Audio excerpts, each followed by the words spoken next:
dumating na yung wireless power bank. So, in order to ni mama ni Pompom para sa kanyang cellphone. So, wireless power bank. Ang tatak nito ay Anchor. Anchor. Bubuksan na natin, guys. Kakamayin na lang natin. Dito.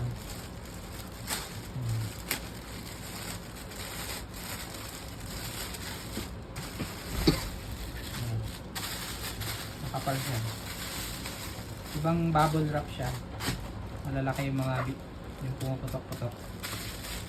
So, bubuksan natin dito. Naka-tape.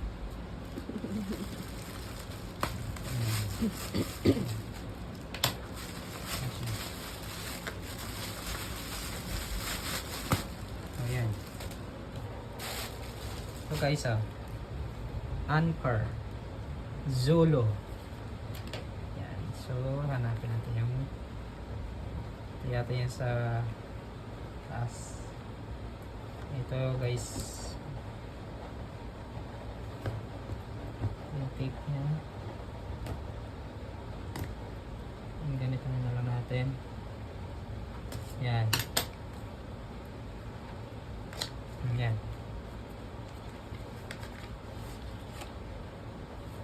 So, nakaka-excite guys kasi first time na magkaroon ng wireless na power bank. So, may cord. May cord siya pang type C para sa pag-charge. So, ito na guys. Yan. Bigat. Bigat guys. Yan ang palatandaan na original guys. Mabigat.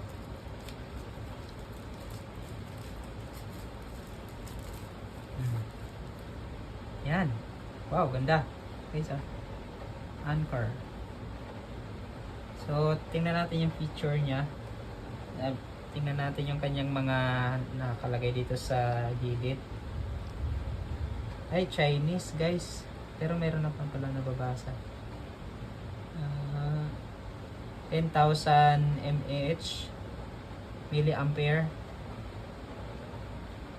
USB 5 volt,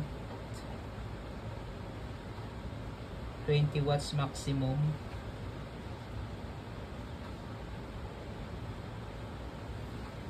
So hindi natin mag-gets yung ibang nakasulat.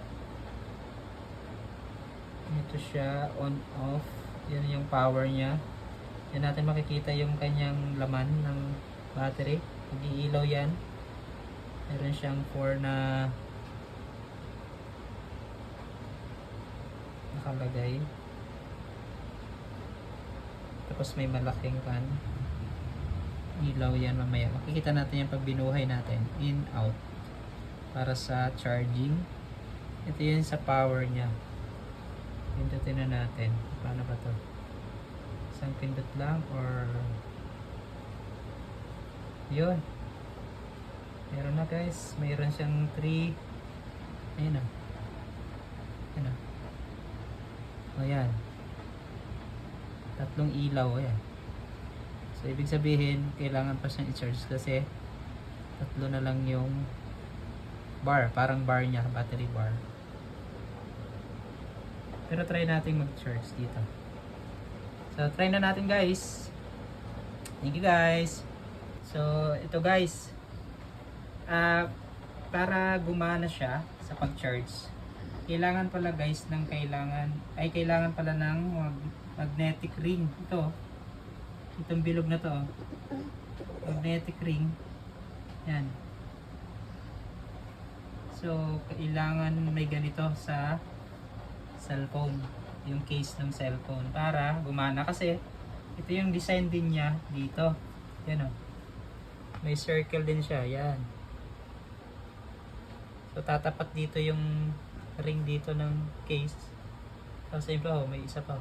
Ganun. Bilog tapos may ganito. So para gumana siya. Ganyan o. So ilalagay natin siya dito guys. Tatapat natin siya. Yan. Nakita nyo guys, ulitin natin Parang inihila niya. Yan. Oh. Yan. So, gamit kita siya guys. Tapos ilalagay natin tong iPhone ano tong iPhone 8. So, iPhone 8. Itong case na to guys, iPhone 13. Pero try natin yung iPhone 8 kung gagana dito. Kung magcha-charge siya.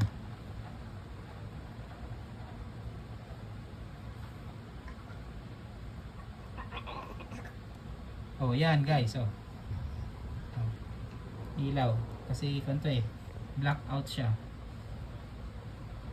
Blackout na tong iPhone 8 kasi naubos na yung battery niya. Pero yun, umilaw siya. Tapos may ilaw dito. Oh. Yan. Ibig sabihin gumana siya. Ayan. Yan oh, charging. Yan. Charging. Yan. So, hindi yata kasi malaki itong pan. Yung isa. So, hindi siya pwede. Kailangan yung likod ng cellphone nakalapat sa case. Ito, kahit iPhone 8 siya, at yung case ay para sa iPhone 13, pero dahil nakalapat siya, i-charge siya. Pero pag hindi siya nag-charge. So yun guys, ang tawag dito ay Chinese kasi nakalagay dito, pero okay nito guys, wireless power bank. Ayan o guys, nag-charge siya 4 na agad o, bilis na siya. Ayan guys, magagamit na natin. Ay, hindi pala to sa akin. Ganda oh. So nag-charge siya guys. Pindutin natin ito.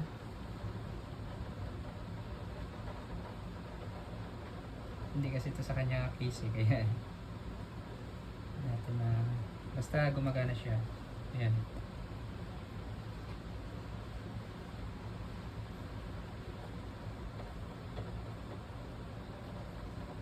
Ayan natin. Mabuhay.